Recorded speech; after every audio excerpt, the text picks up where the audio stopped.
बच्चों, आज मैं फिर आपका वेलकम कर रहा हूँ हमारी केमिस्ट्री की क्लास में। आपको पता है हम इनऑर्गेनिक केमिस्ट्री कर रहे हैं। और बेटा, इनऑर्गेनिक केमिस्ट्री में मैंने आपको जो 7th चैप्टर था हमारा पी ब्लॉक एलिमेंट कंप्लीट करवा दिया है। काइंड ऑफ पूरा हमने उसको अच्छे से कर लिया है। तो और भी आने वाले समय में उससे रिलेटेड जो भी क्वेश्चंस होंगे सो हम उनको भी दोबारा रिकवर कर लेंगे, तो नो नीड टू वरी। सो आज बेटा मैं क्या करने वाला हूँ आपके साथ, आज मैं आपको एक नया चैप्टर करवा रहा हूँ और ये है 6वां चैप्टर। छोटा चैप्टर है, इंटरेस्टिंग चैप्टर है।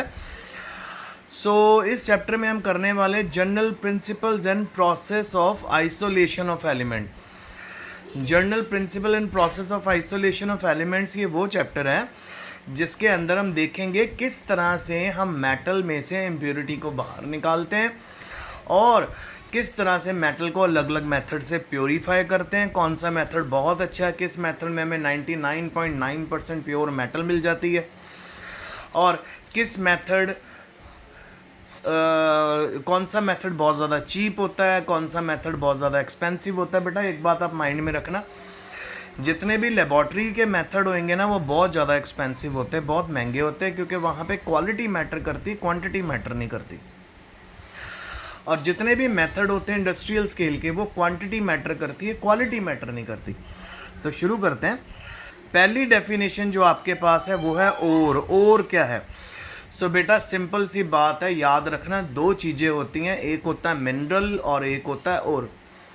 बेटा दोनों के अंदर से मेटल निकलती है, मिनरल में से भी मेटल निकलती है, ओर में से भी मेटल निकलती है। पर मैं आपको क्लियरली एक बात बताना चाहता हूँ कि क्या डिफरेंस है दोनों में। ओर में से हम इकोनॉमिकली मेटल को निकाल सकते हैं, पर मिनरल में से आप मेटल को इकोनॉमिकली नहीं निकाल सकते। इसका मतलब क्या, सपोज एक प्रोसेस है, ओर के अंदर से आपको जो मेटल जब आप निकालोगे, ठीक है, आपको फ़ायदा होगा उसको निकालने में। जैसे फॉर एग्जांपल हमारे पास एक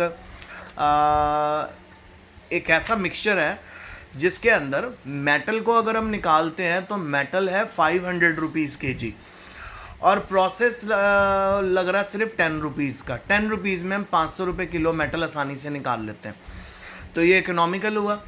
और अगर हमारे को प्रोसेस में 500 रुपये लग रहे हैं और मेटल की बिक्री सिर्फ 10 रुपये पर के जी है, तो वो तो इकोनॉमिकल नहीं हुआ ना।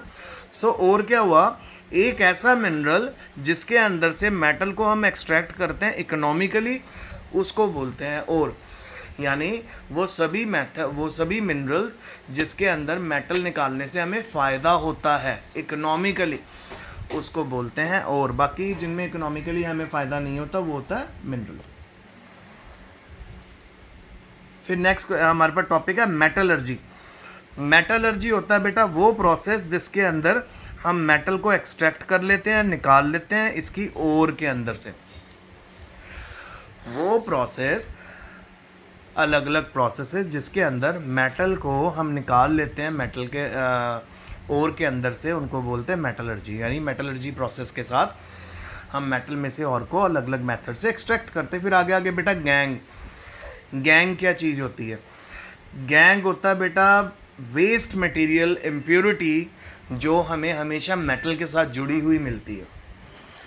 अब आपके माइंड में आ रहा होगा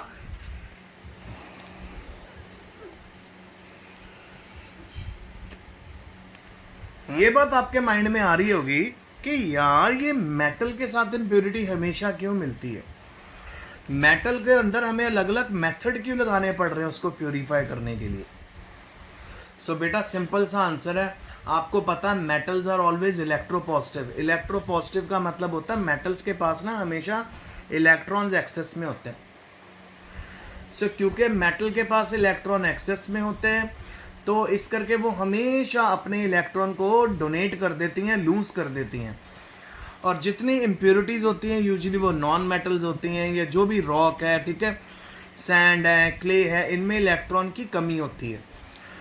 मेटल जब भी इनको इलेक्ट्रॉन डोनेट करती हैं, रॉक को, सैंड को, उनका बॉन्ड बन जाता है मेटल के साथ इम्प्योरिटीज़ का।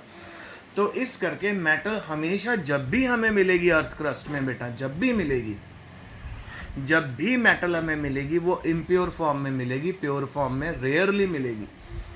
हाँ, कुछ कॉइनेज मेटल्स हैं जो हम कह सकते हैं कि हमें प्योर फॉर्म में मिलते हैं, जैसे आपको गोल्ड प्योर फॉर्म में मिलता है, ठीक है। कोबाल्ट आपको प्योर फॉर्म में काइंड ऑफ मिल जाती है, इसको कॉइनेज मेटल बोलते हैं। सिल्वर भी काइंड ऑफ मिल जाती है।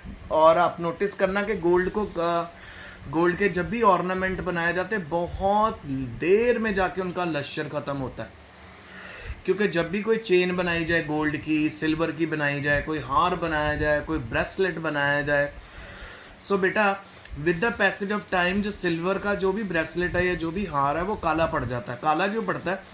क्योंकि सिल्वर ऑक्सीडाइज होती रहती है कंटिन्यूसली, गोल्ड ऑक्सीडाइज नहीं होता, तो गोल्ड यूजुअली उसी स्टेट में रहता है। तो अब आपको पता चल रहा है कि गैंग क्यों हमेशा मेटल के साथ रहता है, यानी मेटल के साथ हमेशा इम्प्योरिटी देखने को क्यों मिलती है। सो मेटल के साथ इम्प्योरिटी इसलिए देखने को मिलती है प्यारे बच्चों, क्योंकि मेटल्स हमेशा इलेक्ट्रोपॉजिटिव होती हैं, यानी उनके पास इलेक्ट्रॉन एक्सेस होता है, तो वो हमेशा अपने इलेक्ट्रॉन इजीली लूज़ कर लेते हैं और इलेक्ट्रॉन्स को इम्प्योरिटीज़ गेन कर लेती हैं और बॉन्ड बन जाता है, आयनिक बॉन्ड इम्प्योरिटीज़ और मेटल के बीच में। इस करके हमें मेटलर्जी लगाना पड़ रहा है, अलग अलग मेथड लगाने पड़ रहे हैं जिससे हम मेटल को प्योर के फॉर्म में बाहर निकालते हैं। सो गैंग क्या हुआ? ये इम्प्योरिटी होती है एक तरह की, रॉक भी हो सकता है, सैंड भी हो सकती है, क्ले भी हो सकती है, और ये ओर में प्रेजेंट होती है, ठीक है। फिर उसके बाद आता है नेक्स्ट टॉपिक बेटा आपके लिए कंसंट्रेशन। कंसंट्रेशन का मतलब क्या होता है? जैसे जैसे आप बेटा मेटल के अंदर से गैंग पार्टिकल्स को निकालोगे, इम्प्योरिटीज़ को बाहर जैसे जैसे जैसे जैसे आप रिमूव करोगे, धीरे धीरे धीरे धीरे क्या होने लग जाएगा? मेटल का कंसंट्रेशन बढ़ने लग जाएगा। इसको कंसंट्रेशन कहते हैं, मतलब रिमूवल, गैंग पार्टिकल्स का रिमूव करना और में से, उसको कंसंट्रेशन बोलते हैं। अलग अलग मेथड होते हैं कंसंट्रेशन के। हैंड पिकिंग भी एक मेथड होता है, अगर तो आप गैंग को यानी इम्प्योरिटी को अपने हाथों से निकाल सकते हो मेटल के पास से, मेटल की ओर में, तो वो भी एक तरह से कंसंट्रेशन है। हाइड्रोलिक वॉशिंग भी एक तरह की कंसंट्रेशन है, जिसमें हम पानी के साथ धोते हैं, तो जितना भी गैंग होता है वो ओर में से ग्रेविटी सेपरेशन के साथ, यानी ग्रेविटी के अंडर बह के बाहर आगे निकल जाता है, पीछे मेटल बच जाती है, ठीक है। फिर उसके बाद आपके पास आ गया रोस्टिंग। रोस्टिंग वो प्रोसेस है जिसमें हम हमेशा ओर को हीट करते हैं एक्सेस ऑफ एयर में। सो बेटा मैं आज आपको एक बहुत अच्छा डेफिनेशन, एक अच्छा लॉजिक सिखाता हूँ जो आप कभी ना भूलना, ठीक है। आप याद रखो आर का मतलब रोस्टिंग, ए का मतलब एयर, यानी जब भी आप ओर को हीट करो एक्सेस ऑफ एयर में, उसको रोस्टिंग बोलते हैं, ठीक है। और जब भी आप ओर को हीट करो एयर की एब्सेंस में या लिमिटेड सप्लाई ऑफ एयर में, उसको कैल्सिनेशन बोलते हैं। सो रोस्टिंग क्या हुआ? वो प्रोसेस जिसमें हम ओर को हीट करते हैं एक्सेस ऑफ एयर में at a temperature insufficient to melt it. कौन है बाबा? It is defined as a process of heating the ore in excess of air at temperature insufficient to melt it. So आपने ore को वहाँ तक heat करना है एयर की प्रेजेंस में जब तक वो मेल्ट ना हो, जैसी वो मेल्टिंग पॉइंट से पहले तक आपने उसको हीट करना है। बाबा कौन है? अच्छा, किसी भी ओर को हीट करना, ठीक है, in the presence of air, ठीक है, ऐसे इनसफिशिएंट टू मेल्ट इट। मतलब रोस्टिंग क्या मेथड है? ये वो मेथड है जिसके अंदर हम ओर को हीट करते हैं एक्सेस ऑफ एयर में। कहाँ तक हीट करते हैं? कि बस वो मेल्ट ना हो, मेल्टिंग पॉइंट तक नहीं पहुंचना, उससे पहले तक हीट करना। कैल्सिनेशन क्या होता है? कैल्सिनेशन बिल्कुल रोस्टिंग का ऑपोजिट होता है। इसमें भी हम स्ट्रांगली हीट करते हैं ओर को, ठीक है, पर यहाँ पे लिमिटेड सप्लाई ऑफ एयर में उसको हीट करते हैं और एब्सेंस ऑफ एयर में उसको हीट करते हैं। और अगेन कहाँ तक हीट करना? बस वो मेल्ट ना हो पाए वहाँ तक हीट करना। समझ आ गया बेटा आप लोगों को? रोस्टिंग आ गया, कैल्सिनेशन आ गया। अब अगला मेथड जो है उसका नाम है बेटा स्मेल्टिंग और reduction. Reduction, the process of reduction of metal oxide to metal is called smelting. यानी ये वो प्रोसेस है जिसके अंदर जो मेटल ऑक्साइड होता है उसके अंदर से मेटल में से जब हम ऑक्सीजन को भी बाहर निकाल लेते हैं, उस प्रोसेस को स्मेल्टिंग बोलते हैं। रिवीजन कर लें हम जल्दी से। एक आपको ओर करवाया है, ये वो मिनरल होता है जिसमें से हम इकोनॉमिकली मेटल को निकाल सकते हैं। फिर मेटलर्जी करवाया, ढेर सारे प्रोसेसेस जिसकी मदद से मेटल में से ओर में से हम मेटल को निकालते हैं। गैंग सारा वेस्ट यानी इम्प्योरिटी। कंसंट्रेशन जब हम मेटल का नंबर बढ़ाते हैं और गैंग का नंबर घटाते हैं। हाइड्रोलिक वॉशिंग का मतलब हमने जब ग्रेविटी सेपरेशन में ओर को सेपरेट करना है गैंग पार्टिकल से, मतलब इसका सिंपल मेथड होता है, इसमें बस आपने पानी सप्लाई करना है, पानी तेज़ धार वाला पानी आपने फेंकना है। Very nice.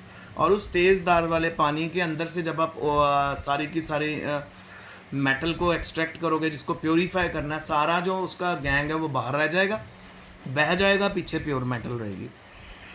फिर रोस्टिंग का मेथड होता है, ये वो प्रोसेस है जिसके अंदर हम ओर को हीट करते हैं एक्सेस ऑफ एयर में, और मेल्टिंग से पहले कैल्सिनेशन में आप भी इसमें भी हीट करते हो ओर को, पर एयर की एब्सेंस में या लिमिटेड सप्लाई ऑफ एयर में। फिर स्मेल्टिंग क्या है, ये वो प्रोसेस है जिसमें मेटल ऑक्साइड में से सारे ऑक्साइड्स बाहर निकाले जाते हैं, ठीक है, इसको स्मेल्टिंग बोलते हैं। तो आज का लेक्चर यहीं तक है। सो आज कुछ दिन हमारी इंट्रो चलेगी, 1-2 दिन, उसके बाद हम क्वेश्चन आंसर पे आएंगे। Stay safe, stay home, study.